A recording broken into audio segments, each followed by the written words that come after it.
Certificate का इंतजार कर रहे अभ्यर्थियों के लिए 1 महीना और यानी सितंबर महीना और बीत गया, लेकिन शिक्षा विभाग की तरफ से बिहार सरकार की तरफ से कोई भी आदेश जारी नहीं किया गया है। तो एसटीडी सर्टिफिकेट को लेकर सभी अभ्यर्थी कल ट्विटर पर एक कैंपेन चलाएंगे, जिसमें वो सर्टिफिकेट की मांग शिक्षा विभाग से आला अधिकारियों से करेंगे। हालांकि अभ्यर्थी हर दिन ही सोशल मीडिया पर एक्टिव रहते हैं और बार बार संजय कुमार से, शिक्षा मंत्री से ये सवाल पूछते रहते हैं, लेकिन कल विशेषतः 2 अक्टूबर के दिन, गांधी जयंती के दिन, यह ट्विटर कैंपेन चलाया जाएगा।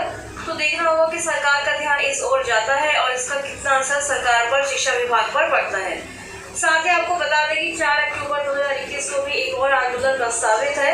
मेरिट लिस्ट वाले अभ्यर्थी पटना की सड़कों पर पहुंचकर फिर से आंदोलन करेंगे एवं अपनी मांग सरकार के समक्ष रखेंगे कि विज्ञप्ति के आधार पर, विज्ञापन के आधार पर जल्द बहाली का नोटिफिकेशन निकाला जाए।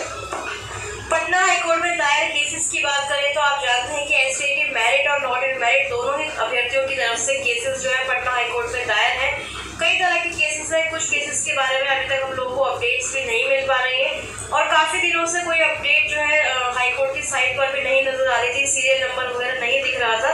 लेकिन आज अगर हम देखें तो पहले हम देखेंगे कि मेरिट लिस्ट वाला जो केस है पेटिशनर आलोक कुमार की तरफ से जो किया गया है, उनकी कॉजेज सीरियल नंबर में 228 नंबर डाला गया है। तो इसकी सुनवाई अब पता नहीं कब होगी, वैसे डेट तो आज की है 1 अक्टूबर 2021, लेकिन सरकार जब तक नहीं चाहेगी, हाईकोर्ट जब तक इसको परमिशन नहीं देगा, लिस्टिंग मेंशन नहीं करेगा, तब तक इसकी सुनवाई अभी थोड़ी मुश्किल ही लग रही है, क्योंकि हर दिन कोई ना कोई नई डेट मिल जाती है, हर दिन कोई ना कोई नया नंबर यहाँ पर देखने को मिल जाता है। दूसरा जो महत्वपूर्ण केस है वो नॉट इन मेरिट लिस्ट वाले अभ्यर्थियों की तरफ से किया गया है, जिसमें पहले पेटिशनर थे कुंदन कुमार, तो उन्हीं के नाम से अभी भी ये केस लिस्टेड है। इनके अलावा और बाकी जो पेटिशनर ये तो विड्रॉ कर चुके हैं, इनके अलावा बाकी जो पेटिशनर्स है उनकी तरफ से ये केस लिस्टेड है। कॉल लिस्ट सीरियल नंबर 222 अगर हम देखें तो आज की तारीख में 1 अक्टूबर 2021 को इस केस को भी मेंशन किया गया है, लेकिन सुनवाई होगी या फिर से कोई नई डेट मिल जाएगी, ये हम आगे देखेंगे, अपडेट आपको देते रहेंगे कोर्ट केसेस के बारे में। ये दोनों ही केसेस काफी इंपॉर्टेंट है, इसलिए बार बार हम इन केसेस के बारे में आपको बताते हैं, क्योंकि सरकार इन्हीं केसेस के जजमेंट का वेट कर रही है और इसके बाद ही वह एसटीडी सर्टिफिकेट जो है वो डिस्ट्रीब्यूट करेगी। अब बात करते हैं बिहार में शिक्षक नियोजन प्रक्रिया में जो धांधलियां होती है उसके बारे में। ये कोई नई बात नहीं है, लेकिन एक नई खबर अखबार में प्रकाशित हुई थी कि शिक्षक चयन प्रक्रिया में धांधली का मामला पहुंचा पटना हाईकोर्ट। तो पटना हाईकोर्ट में एसटीडी कोर्ट केसेस के अलावा अब कुछ अभ्यर्थी छठे चरण के भी हैं जिन्होंने हाईकोर्ट का दरवाजा खटखटाया है। कुछ ऐसे अभ्यर्थी हैं जिनका कहना है कि मेधा सूची शिक्षक चयन प्रक्रिया में हुई धांधली की शिकायत पहले तो उन्होंने उच्च अधिकारियों से की थी, लेकिन वहाँ उन्हें न्याय नहीं मिला, ना ही मिलने की उम्मीद हुई, तो पटना हाईकोर्ट का दरवाजा उन्होंने खटखटाया है। अभ्यर्थियों का कहना है कि कुछ प्रखंडों में उनसे कम अंक प्राप्त करने वाले अभ्यर्थियों को चयनित कर लिया गया है।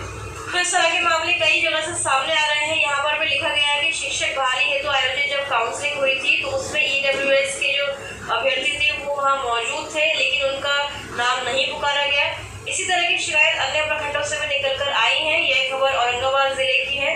तो अब ये अभ्यर्थी पटना हाईकोर्ट पहुंचे हैं, तो देखते हैं वहाँ इनको कितने दिनों में और कितनी जल्दी न्याय मिलता है।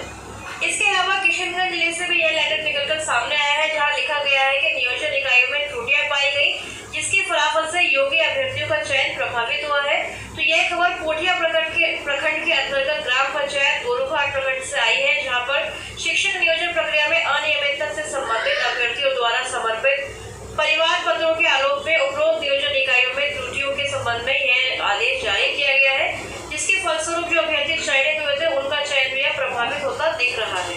किशनगंज के पोठिया प्रखंड से पहले भी हमने इस तरह की खबरें अखबारों में प्रकाशित हुई थी, तो हमने वह भी आपको बताई थी।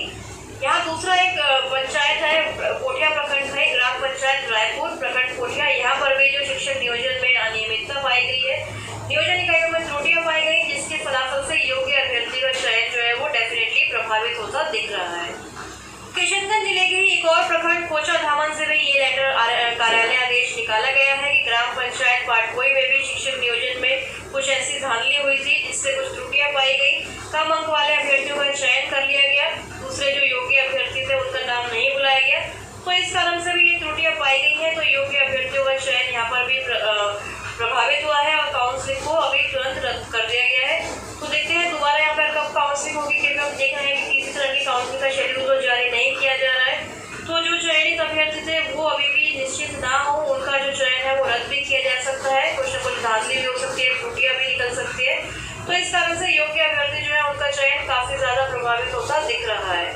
और दूसरी तरफ शिक्षा विभाग ने प्रमाण पत्रों की जांच भी शुरू कर दी है। अखबारों की माने तो विभाग तैयारी में जुटा हुआ है। प्रक्रिया में तेजी का भी आदेश दिया गया है, क्योंकि आप जानते हैं कि प्रमाण पत्रों की डॉक्यूमेंट्स की पूरी जांच करने के बाद ही चयनित अभ्यर्थियों को नियुक्ति पत्र दिया जाएगा। तो पटना हाईकोर्ट के आदेश पर शिक्षा विभाग ने 94,000 प्रारंभिक शिक्षकों की नियुक्ति प्रक्रिया में तेजी लाने का आदेश सभी जिलों को दे दिया है। प्रमाण पत्रों की जांच के बाद चयनित अभ्यर्थियों को नियुक्ति पत्र दिया जाएगा। इसकी तैयारी विभागीय स्तर पर हो रही है। अलग अलग जिलों से जो है लेटर भी कार्यालय भी जो है वो जारी किया जा रहा है, जिसमें शैक्षणिक व प्रशैक्षणिक डॉक्यूमेंट्स के साथ बाकी जो जाति प्रमाण पत्र, आय प्रमाण पत्र या आवासीय प्रमाण पत्र है, सभी प्रमाण पत्रों का सत्यापन किया जाना है। खबर के मुताबिक यहाँ यह भी लिखा गया है 1100 नियोजन इकाइयों में अगले सप्ताह से 10,000 अभ्यर्थियों की काउंसलिंग शुरू कर दी जाएगी। तो अगले सप्ताह से शुरू की जाएगी, लेकिन अभी तक उसका शेड्यूल जो है वो विभाग में जारी नहीं किया गया है। तो उम्मीद है कि आगे 1-2 दिनों में हो सकता है इसी हफ्ते ये जो शेड्यूल है वो जारी कर दिया जाए और अगले हफ्ते से काउंसलिंग की प्रक्रिया स्टार्ट हो जाए। तो शिक्षा विभाग की तेजी की बात, अब जो अलग अलग जिले हैं वहाँ से भी कार्यालय आदेश निकलकर सामने आ रहे हैं।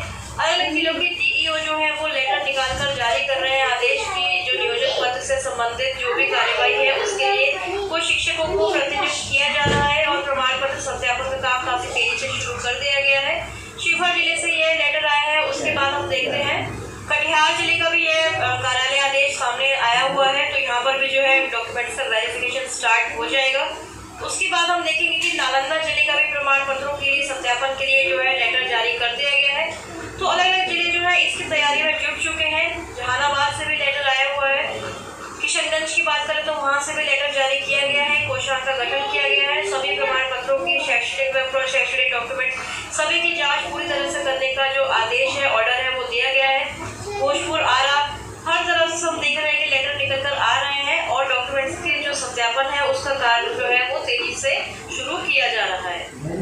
कुछ शिक्षकों को ही जो पूर्व से नियोजित शिक्षक है उनको प्रतिनियुक्त किया गया है और एक जगह एक स्कूल ऐसा विद्यालय चुना गया है जहाँ पर सभी डॉक्यूमेंट्स को लाकर जो है सबमिट किया जाएगा, फिर उनका सत्यापन किया जाएगा। पहले उन डॉक्यूमेंट्स का सत्यापन होगा जो बिहार बोर्ड से पढ़े हुए अभ्यर्थी है। बिहार विद्यालय परीक्षा समिति से जिन डॉक्यूमेंट्स की जांच होगी, उसके बाद बिहार राज्य के बाहर के जो बोर्ड है उसके द्वारा जो है जांच वगैरह की जाएगी। उसी तरह से राज्य के विश्वविद्यालयों की अभ्यर्थियों की जांच पहले होगी, बाहर के विश्वविद्यालयों के लिए अलग से एक टीम बनाई गई है।